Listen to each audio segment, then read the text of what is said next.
Good evening, and welcome to ESG Matters. Tonight, we mark a milestone in Japan's efforts toward a carbon-neutral society with the completion of the country's first large-scale sustainable aviation fuel, SAF, production facility. This notable project marks an important step forward in the aviation industry's transition to sustainability. On December 25th, 2024, a consortium of 4 companies, JGC Holdings, Cosmo Oil, Revo International, and Safair Sky Energy, announced the completion of this state-of-the-art facility.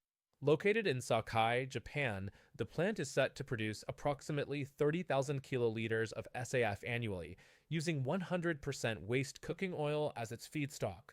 Test operations will begin in January 2025, with full supply to airlines scheduled for April 2025. The SAF produced at this facility is certified under the International Sustainability and Carbon Certification (ISCC) system, specifically meeting the requirements of the Carbon Offsetting and Reduction Scheme for International Aviation (CORSIA).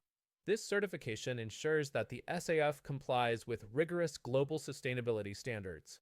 Safair Sky Energy, the producer of the neat SAF, is the first Japanese company to achieve ISCC CORSIA certification, providing a model for the domestic market. The environmental impact of this SAF is noteworthy.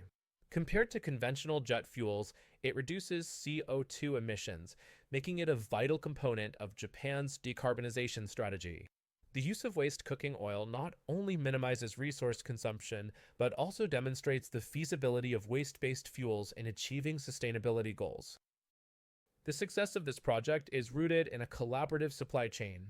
JGC Holdings spearheaded the development of the supply chain, while Revo International collected and processed waste cooking oil.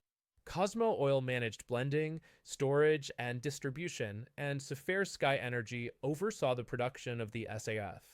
This initiative also benefited from grants provided by NITO, Japan's New Energy and Industrial Technology Development Organization, which supported its development and operations. The implications for the aviation industry and ESG initiatives are notable. This facility not only meets the growing global demand for decarbonized air travel, but also supports sustainable fuel production.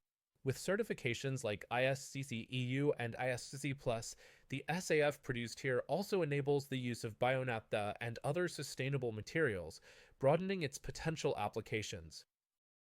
As Japan's first large-scale SAF production initiative, this project establishes a solid foundation for further advancements in sustainable aviation technology. It illustrates Japan's use of waste-based resources and adherence to international sustainability standards, and highlights its efforts to advance in this area. We'd like to hear from you. How impactful do you think sustainable aviation fuels will be in reducing global carbon emissions from air travel? What other industries could benefit from waste-based fuel technologies like SAF? JERA, Green Power Investment, GPI, and Tohoku Electric Power have been selected to lead the Aomori Offshore Wind Farm project, advancing the country's transition towards sustainable energy. Under Japan's Renewable Energy Sea Area Utilization Act, this project will deliver a planned output of 615 megawatts, making it the nation's largest fixed-bottom offshore wind initiative. With 41 Siemens Gamesa SGDD-236 turbines, each featuring a capacity of 15 megawatts, the project is slated to begin operations by June 30, 2030. The consortium behind this large-scale endeavor brings a combination of expertise and innovation. JERA, Japan's largest power generation company, offers significant experience in offshore wind operations in Taiwan and Europe. The company is further enhancing its technical and financial capabilities through a joint venture, JERA Next BP, set to launch in 2025. Green Power Investment, GPI, an established renewable energy developer, brings its experience from projects like the Ishikari Bay Newport offshore wind farm and the onshore wind farm Tsugaru. Meanwhile, Tohoku Electric Power contributes over 70 years of operational experience and deep ties to the Tohoku region, ensuring strong community engagement and reliable power supply. This project aligns with Japan's national target of achieving carbon neutrality by 2050, demonstrating a strong commitment to renewable energy expansion. Beyond environmental benefits, the consortium emphasizes coexistence with local communities and fisheries. Through transparent communication and long-term stakeholder engagement, the project aims to foster regional economic growth and collaboration for all parties involved. Globally, the Aomori offshore wind farm highlights Japan's growing advancements in offshore wind technology and its dedication to decarbonization. The initiative not only supports efforts to achieve carbon neutrality, but also drives economic innovation, creating a ripple effect that could influence renewable energy markets worldwide. As we conclude, we'd love to hear your perspectives. What do you think is the biggest benefit of offshore wind projects? Carbon neutrality, energy security, or regional economic growth?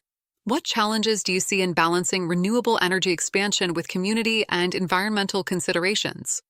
Panasonic has successfully developed a fully marine-biodegradable cellulose fiber molded material. By combining high concentrations of plant-derived cellulose fiber with biodegradable resins, the material achieves mechanical strength comparable to polypropylene, a widely used plastic in durable applications. This innovation not only addresses the pressing issue of marine plastic pollution, but also reduces reliance on petroleum-based plastics, aligning with the United Nations Sustainable Development Goals 12, responsible consumption, and SDG 14, life below water. Panasonic's journey in material development has been marked by progressive advancements. In 2019, the company introduced cellulose fiber composites with 55% biomass content. By 2022, they achieved 90% biomass content and full biodegradability in terrestrial environments.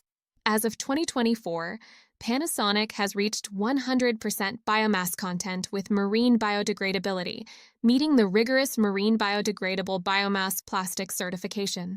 This achievement was made possible through advancements in mixing and molding technologies, replacing synthetic resin components with biodegradable alternatives while maintaining high durability and design flexibility. The potential applications for this material are vast. From consumer electronics casings and automotive parts to household goods, cosmetic products, and food containers, this innovation offers sustainable alternatives across multiple industries. Panasonic plans to begin commercial production in 2027, with prototypes set to debut at CES 2025 in Las Vegas, signaling the company's commitment to scaling this technology. This development is a cornerstone of Panasonic's Green Impact vision, which aims for carbon neutrality by 2030 and a reduction of global CO2 emissions by 300 million tons by 2050.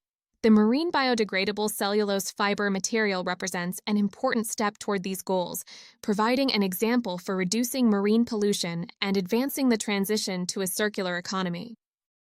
On a global level, Panasonic's innovation demonstrates the integration of environmental stewardship. As industries seek sustainable alternatives to petroleum-based plastics, this development has the potential to support decarbonization and marine conservation efforts. We'd love to hear your thoughts. Would you prefer products made from biodegradable materials, even if they cost slightly more? What industries do you think should adopt biodegradable materials like this first, and why? The guidelines for promoting the takeaway of leftovers, developed by Japan's Consumer Affairs Agency and the Ministry of Health, Labor and Welfare, were finalized on December 25, 2024. These guidelines support Japan's commitment to the Sustainable Development Goals, SDGs, including having food waste by 2030. Rooted in the cultural principle of Madanai, or valuing resources, this initiative addresses a key issue. Restaurants account for approximately 50% of Japan's food waste, with a significant portion coming from uneaten meals. While the guidelines promote sustainability, they also address two critical challenges: legal ambiguity over restaurant responsibilities and the hygiene and safety risks of mishandled leftovers. The guidelines apply to food prepared and served on-site in eateries like restaurants, cafes, and hotels, but exclude prepackaged takeaway meals and institutional kitchens. Businesses are required to develop clear policies for handling leftovers, adhering to food safety regulations, and discouraging high-risk foods such as raw fish or dairy-heavy dishes from being taken home. Record keeping is also encouraged to track leftover-related transactions, reducing potential legal or reputational risks. Consumers are equally responsible under these guidelines. Safe practices such as proper storage below 5 degrees Celsius and timely consumption are critical to avoiding foodborne illnesses. By following mindful ordering habits and responsibly handling leftovers, consumers help reduce food waste and support sustainability efforts. Collaboration is a key focus of the initiative. Restaurants are urged to communicate policies transparently and educate customers on safe leftover practices using tools like labels or digital guides. Consumers, in turn, are expected to follow instructions and acknowledge the additional efforts businesses invest in managing food waste. The guidelines also draw inspiration from global practices.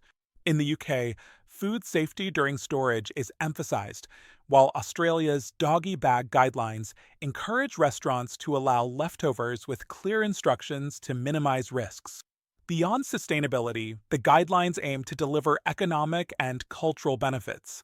Reducing food waste lowers costs for restaurants and households while reinforcing Japan's cultural values of resource respect. Economically, this initiative helps businesses reduce losses and encourages transparent and responsible practices.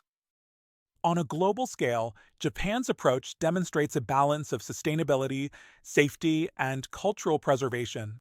By addressing one of the largest sources of food waste and fostering cooperation between businesses and consumers, this initiative aligns with international sustainability standards and public health priorities. As we wrap up, we'd love your input. Do you think promoting the takeaway of leftovers can effectively reduce food waste? Why or why not? What strategies have you seen or used to minimize food waste while ensuring safety and sustainability? Let's take a closer look at a unique initiative in Fukushima, where sustainability meets innovation through a beetle breeding program. Dubbed Mushy SDGs, this initiative, led by Tamura City's Tokiwa Development Corporation, focuses on waste management and biodiversity preservation through the lens of insect cultivation. The program repurposes spent mushroom beds and bamboo from abandoned farmland to rear large stag and rhinoceros beetles. These efforts help address local environmental challenges and highlight the potential for sustainability in agriculture. At the Osaka Kansai Expo, over 500 rhinoceros beetles will be showcased in a custom-built miniature beetle dome, demonstrating sustainable beetle breeding to a global audience. Key techniques are central to this initiative. Mushroom beds, rich in nutrients compared to traditional leaf compost, produce beetle larvae with an average weight of 30 g, larger than the typical 20 g. Additionally, bamboo powder sourced from local farmland is fermented and used as breeding material, resulting in the production of thousands of larvae. The project's success is supported through partnerships with local mushroom farmers and companies, which provide essential raw materials for the breeding process. The environmental and economic implications of this initiative are noteworthy. Future plans include using food waste from school meals as beetle feed, addressing food loss while supporting insect cultivation. Spent breeding beds enriched with beetle waste will be transformed into fertilizer for flower cultivation, contributing to resource reuse. Beyond environmental benefits, the program also generates economic opportunities by marketing beetles, breeding materials, and fertilizers as unique souvenirs and through hometown tax donation programs, or Furusato-no-Zei.